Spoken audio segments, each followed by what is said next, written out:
मीर रज़ा कत्ल केस की बात की जाए तो 28 तारीख को मीर रज़ा लापता हुए। 29 तारीख को उनकी लाश मिली गुलिस्तान जौहर ब्लॉक 3 के एक ऐसे मुकाम से जो कि इंतहाई सुनसान मुकाम है और नर्सरी के अकब में जो है वो इनकी लाश मिली थी। ताहम लाश मिलने के बाद रेस्क्यू टीम ने लाश को मुंतकिल किया जिला अस्पताल, जहाँ पर MLO की जानिब से इब्तदाई रिपोर्ट बनाई गई और उसके बाद इनकी तदफीन कर दी गई। इब्तदाई तौर के ऊपर जो तहकीकाती कमेटी बनाई गई थी उसकी जानिब से मुबैना तौर के ऊपर ये दावा किया जा रहा था कि मीर रज़ा जो हैं उन्होंने ख़ुदकुशी की है। ताहम इस मामले के ऊपर मीर रज़ा की जो फैमिली है उसने तहफ़्फ़ुज़ात का इज़हार किया और बनाई गई कमेटी के ख़िलाफ़ प्रोटेस्ट किया, जिसके बाद IG सिंध की जानिब से नई कमेटी बनाई गई। जो नई तहकीकाती कमेटी बनाई गई थी ये शुरू में 5 रुकनी कमेटी थी। इसके जो सरबराह हैं वो DIG crime and investigation Aamir Farooqui हैं। ताहम अब ये 5 रुकनी कमेटी जो है वो 9 रुकनी कमेटी के अंदर तब्दील हो चुकी है। केस की जो गुत्थियाँ हैं वो मज़ीद जो है वो उलझती जा रही थी, जिसकी वजह से मुश्किलात का सामना था। लेकिन मुख्तलिफ़ पहलुओं से तहकीकात की गई। जिस गेस्ट हाउस का ज़िक्र हुआ वहाँ पर भी छानबीन की गई। क्राइम सीन यूनिट ने जाए वक़ुआ को अभी तक सील किया हुआ है। वहाँ पर पुलिस एहलकार तैनात हैं जो कि क्राइम सीन की हिफाजत कर रहे हैं। किसी भी शख्स को वहाँ पर जाने की इजाज़त नहीं दी जा रही। क्राइम सीन यूनिट ने तकरीबन 5 से 6 रोज़ लगातार वहाँ पर शवाहिद इकट्ठे किए, मुख्तलिफ़ शवाहिद मिले। लेकिन इस पूरे केस के अंदर एक सबसे अहम चीज़ है, जो गोली का खोल मिला था जाए वक़ुआ से, अभी तक उसकी बैलिस्टिक रिपोर्ट नहीं आई, जिसकी वजह से अभी तक कई सवालात जन्म ले रहे हैं। ये तो पता चल गया है कि वो पिस्टल कौन सी थी, लेकिन अभी तक ये नहीं पता चला कि वो पिस्टल कहीं और इससे कबल यूज़ हुई थी या नहीं हुई। बैलिस्टिक रिपोर्ट की बात की जाए तो वो ये बात बताती है कि जो खोल बरामद हुआ है वो खोल किस पिस्टल का है या किस पिस्टल से मैच करता है। इस पूरे जो मामले के अंदर जो वेपन था वो अभी तक पुलिस को नहीं मिला है, जिसकी वजह से हम ये समझते हैं कि तफ्तीश में जो है वो काफ़ी मुश्किलात का सामना करना पड़ रहा है। उसके बाद जो मुसलसल मीर रज़ा कत्ल के ऊपर उनके अहल खाना और कराची के जो नौजवान हैं उनकी जानिब से एहतजाज किया जा रहा था और किया जा रहा है, जिसके बाद जियो फेंसिंग का फ़ैसला किया गया था। जियो फेंसिंग भी मुकम्मल की गई है और बताया ये जा रहा है कि जियो फेंसिंग में कुछ ऐसे नंबर ट्रेस हुए हैं जिनको शॉर्टलिस्ट किया गया है। तहकीकाती टीम की जानिब से शॉर्टलिस्ट किए गए जो नंबर्स हैं उनका कॉल डाटा रिकॉर्ड, जिसको हम आम ज़बान में CDR कहते हैं, वो निकाली जा रही है। उसके बाद मज़ीद चीज़ें जो है वो सामने आ सकेंगी। तहकीकाती टीम ये बात का दावा करती है कि वो केस हल करने के करीब पहुंच चुकी है, लेकिन यहाँ पर ये सवाल जन्म लेता है कि अभी तक मुलजिम कौन है, मीर रज़ा की लाश वहाँ पर आई कैसे, क्योंकि जिस जगह के ऊपर मीर रज़ा की लाश मिली है वहाँ पर ख़ास कोई खून के ट्रेसेस नहीं मिले। एक गमले के ऊपर ज़रूर खून के ट्रेसेस मिले हैं जो कि मीर रज़ा के खून से मैच भी करते हैं, लेकिन अभी भी कोई हम ये कह सकते हैं कि कोई मुसद्दिका जो है वो हमारे ज़राए ये नहीं बताते कि अभी तक कोई ऐसा शख्स हो जिसके ऊपर पुलिस ने शक ज़ाहिर किया हो। हाँ, ये ज़रूर हुआ है कि मीर रज़ा के वालिदैन ने जिस शख्स के ऊपर शक का इज़हार किया है, तफ्तीशी टीम ने उनको भी शामिल तफ्तीश करने का फ़ैसला किया है। तकरीबन 2 रोज़ कबल मीर रज़ा के जो वालिदैन हैं उनका बयान कलमबंद किया गया। तकरीबन 5 से 6 घंटे मुसलसल जो है वो उनसे बातचीत की गई, उनका बयान लिखा गया।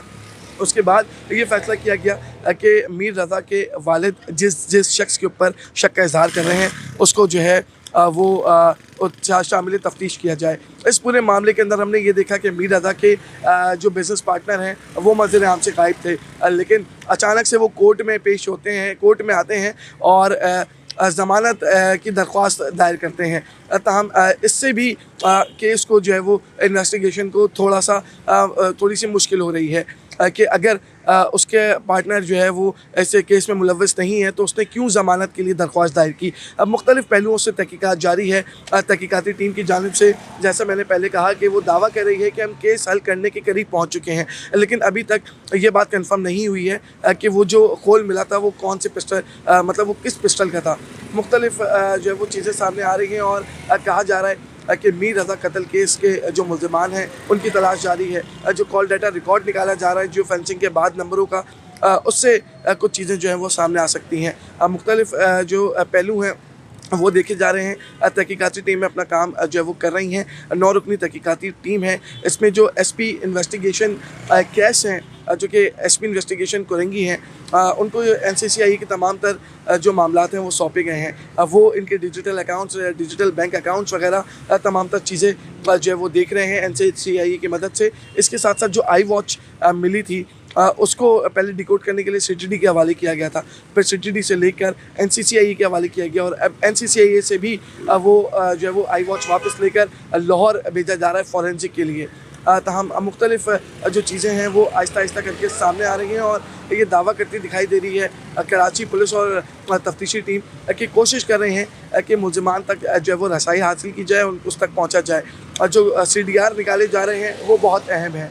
तकरीबन 5 नंबर ऐसे हैं जिनको शॉर्ट लिस्ट किया गया है, जिनसे मीर रज़ा फ्रीक्वेंट राब्ते में था। अभी तक मीर रज़ा का जो मोबाइल फ़ोन है उसके बारे में भी कोई ख़ास चीज़ें जो है वो सामने नहीं आ सकी हैं, उसको भी डिकोड प्रॉपर नहीं किया गया है कि हम ये कह सकें कि मीर रज़ा का जो मोबाइल फ़ोन्स है उससे हमें क्या क्या चीज़ें मिली हैं। लेकिन उसके तमाम जो सोशल अकाउंट्स हैं, डिजिटल अकाउंट्स हैं, वो डिलीट हैं। एनसीसीआई इसके ऊपर काम कर रही है। इसी के साथ साथ वो कौन सा शख्स था जो उससे पैसों का तकाजा कर रहा था, तफ्तीशी टीम इसके ऊपर भी काम कर रही है। मुख्तलिफ जो अफराद हैं उनके बयानात जो है वो कलमबंद किए जा रहे हैं और बयानात की रोशनी में तफ्तीश को जो है वो आगे बढ़ाने की कोशिश भी की जा रही है। मुख्तलिफ ज़ावियों से ये चीज़ सामने आ रही है कि मीर रज़ा का जो कत्ल है वो कहाँ पर हुआ, वो कैसे हुआ, उसकी लाश को उस मुकाम के ऊपर कब फेंका गया, किसी ने उसको देखा या नहीं देखा। एक प्रॉपर रूट मैप जो है वो तैयार किया जा रहा है, क्योंकि जिस गेस्ट हाउस का जिक्र किया जा रहा है वो तकरीबन हम ये कह सकते हैं कि आधा किलोमीटर दूर है उस जाए वक़ुआ से जहाँ पर मीर रज़ा की लाश मिली है। ताहम गेस्ट हाउस की भी छानबीन की गई। मुतअद्दिद बार उसके जो अफराद थे गेस्ट हाउस के, उनको भी हिरासत में रखा गया, उनसे भी तफ्तीश जो है वो जारी है। गेस्ट हाउस किसके नाम पे था, किसने उसका रेंटल एग्रीमेंट किया, उसके बाद किसने पुलिस वेरिफिकेशन कराई जाली, ये तमाम तर चीज़ें हैं। पुलिस इसको देख रही है और इसको इन्वेस्टिगेट कर रही है। पुलिस की जानिब से इस केस को हाई प्रोफाइल केस बनाया गया है और पुलिस की जानिब से कोशिश भी ये की जा रही है कि इस केस को जल्द अज जल्द हल करें, क्योंकि मीर रज़ा के जो वालिदैन हैं, जो उसके वर्सा हैं, और रोज़ाना की बुनियाद के ऊपर वो एहतजाज करते दिखाई दे रहे हैं। और शार फैसल पे गुज़िश्ता रोज़ भी 3 तलवार के मुकाम पर उनकी जानिब से एहतजाज किया गया और एहतजाज के अंदर DIG ईस्ट फ़ारूक लंजार को हटाने का मुतालबा किया गया, उनकी मअतली का मुतालबा किया गया। जो मीर रज़ा के वालिदैन हैं और जो यूथ है वो ये कह रही है कि DIG ईस्ट की गफलत है, उनकी वजह से बहुत सारे शवाहिद मिट गए हैं। ताहम ये देखना बाकी है कि पुलिस की कौन कौन से आला अफसरान जो हैं वो इस केस की वजह से अपने ओहदे खोएंगे। इसी के साथ साथ जो इंटेरोगेशन है वो जारी है। अब तक बताया जा रहा है कि 30 से ज़ायद अफराद को शामिल तफ्तीश किया गया है और मज़ीद अफराद को भी शामिल तफ्तीश करने का फ़ैसला किया गया है। उनको जब उनसे तफ्तीश की जाएगी तो मज़ीद चीज़ें जो हैं वो पता चल सकेंगी कि आखिर मीर रज़ा से उस वक्त टच में कौन था जब वो अपने घर से निकला और आखिरी कॉल उसने किसको की। तमाम तर चीज़ें जो हैं वो सामने आना बाकी हैं। और अहम चीज़ इसके अंदर ये है कि वो जो वेपन था जिससे मीर रज़ा जो मीर रज़ा की बॉडी के पास जिसका खोल मिला था वो वेपन भी गायब है। ये तमाम चीज़ें हैं जिसके ऊपर अभी पुलिस तहकीकात कर रही हैं।